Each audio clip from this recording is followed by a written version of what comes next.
But just to go back again to that period in the mid-19th century, that this order grew somewhat, but it was very much the kind of the elite. And when King Mongkut left the monastic order and became the king, then he built a lot of monasteries, particularly for this group, this reform group, and he looked at it as a means of reforming the whole of the Thai Sangha, using this group as like spearhead, or the kind of, that's the right word. And he built a number of monasteries, and he looked at Ubon as being the center for his new group. It wasn't yet an officially recognized sect, but it was still a reform group in Ubon. And he built Wat Subat Wanaram. And then a number of other monasteries grew up in Ubon, and they were all of this group, the Dhammayut group. And so now, by this time, if you were a young man, and you were not just thinking of becoming a monk for a short period of time, as I say, just to out of custom and for your parents, but you really wanted to make a go of it and to study and to practice well, then these monasteries would tend to draw the most dedicated people, because the standards were very much higher than other monasteries. Particularly, as I say, the emphasis on the monk's discipline, and also they adopted a number of Tudonga Wat practices. There was, interestingly enough, at this early period, the Dhammayut was not at all a meditation-oriented group.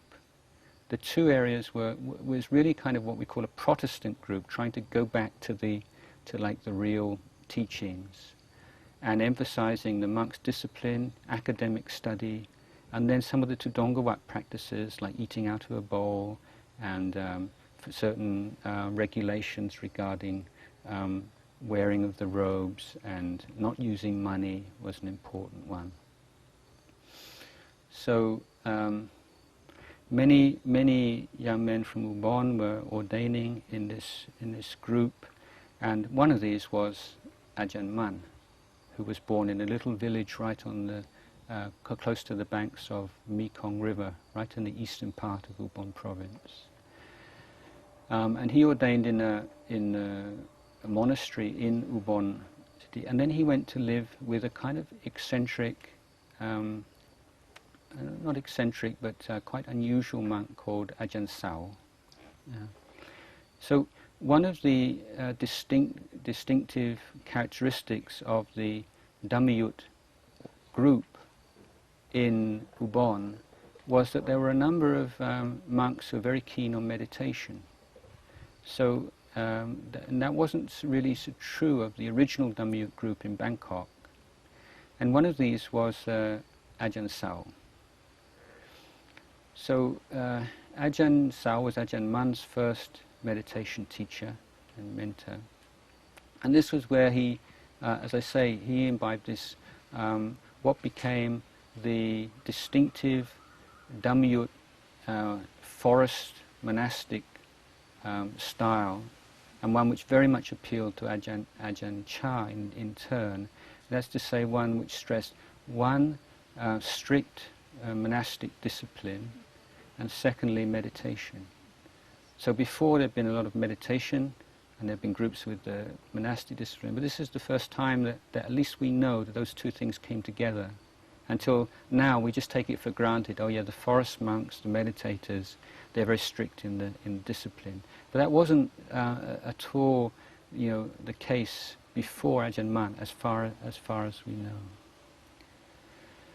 So Ajahn Mun is the great forest monk, and his life story would in itself take hours and hours. And there are, I think, a book, his biography has been translated into English, and it's full of wonderful stories. But basically, after one of the reasons why he's considered very special is that he was able to train many disciples who in their turn became enlightened, or became arahants.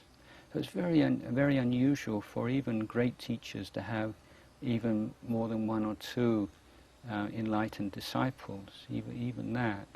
And yet he had, many. I'm not sure of the number, 10, 20, 30, or it's hard, who can say.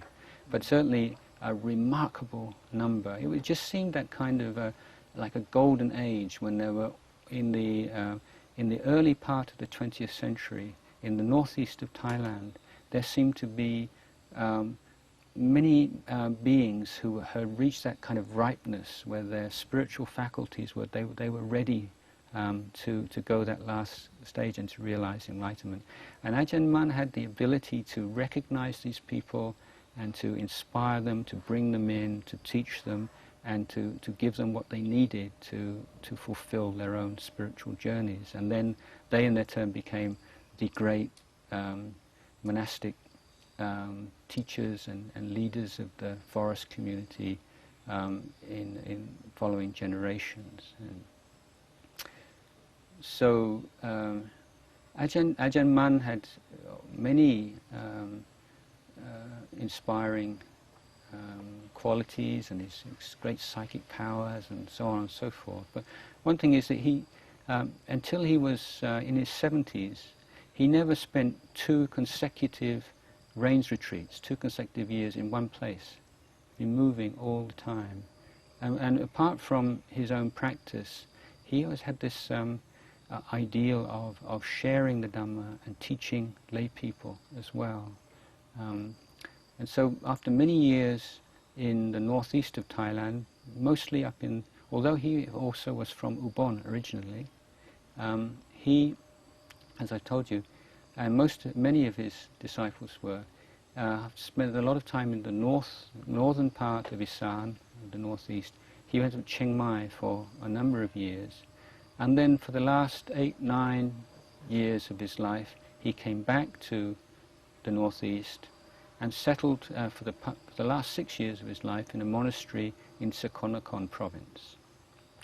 And so in 1946, which was 3 years before his death, Ajahn Chah in Lopburi heard that he'd come all this way, and actually the great teacher of the age was back in the northeast, up in Sakonnakhon province.